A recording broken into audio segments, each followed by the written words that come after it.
madaxweyne xasan sheekh ninka mitirka inta qaato dhulka cabira dhulka jijiida ma aha madaxweynaha haddii qaladaad ay dhaceen ciddii kaloo shaqo ku lahaa la weydiinaa laakiin dadkii dhulkaas laga kiciyey siday u dhammaayeen dhul weliba ka weyn dhulkii laga kiciyey iyo boosas ka badan boosaskii laga kiciyey ayaan annaga u asaan garayn oo dowladdu ay leedahay dhul dowladeed ahay arrinta dhulka maxamedow dhulka horta dee dalku wuxuu lahaa hay-ado maamula national security councilka ayaa inta fadhiistay deliberation sameeyey amar security awgiis soo saaray oo yidhi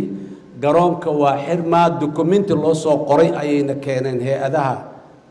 amniga loo soo qoray oo la leeyahay garoonkaani kama soo degi karaan faraajyada noocaas hadduu sidaas yahay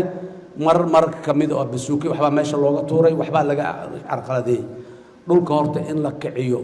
fikir dadka isaga soo handaaca maahayn sidaasay ahayd waa qodob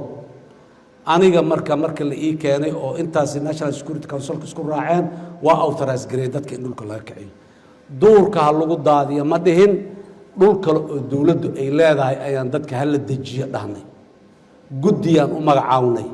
nimankii xildhibaanada ahaa oo dadka meesha jooga u doodayey duqi magaalada ee maalintaas meesha joogay guddi ka kooban yaan intaan u magacawnay aan dhahna dadkan dhulkaana laga kiciyey dhulkaas ha la dejiyo walaalow gacali intaas kadib wiilkaygiyow madaxweyne xasan sheekh ninka mitirka inta qaato dhulka cabira dhulka jijiida ma aha madaxweynaha haddii qaladaad ay dhaceen ciddii kaloo shaqo ku lahaa la weydiinaa laakiin dadkii dhulkaas laga kiciyey siday u dhammaayeen dhul weliba ka weyn dhulkii laga kiciyey iyo boosas ka badan boosaskii laga kiciyey ayaan annaga u asaan garayn oo dowladdu ay leedahay dhul dowladeed ahay oo laga qaaday hay-addii la hayday oo sharci kaloo laga soo saaray in laga qaado dhulka oo dadkaas la dejiyo dhulka meeshaasaan ku ogaay baaritaan rasmi oo dowladeed iyo wax haddii la samaynayo sababta ou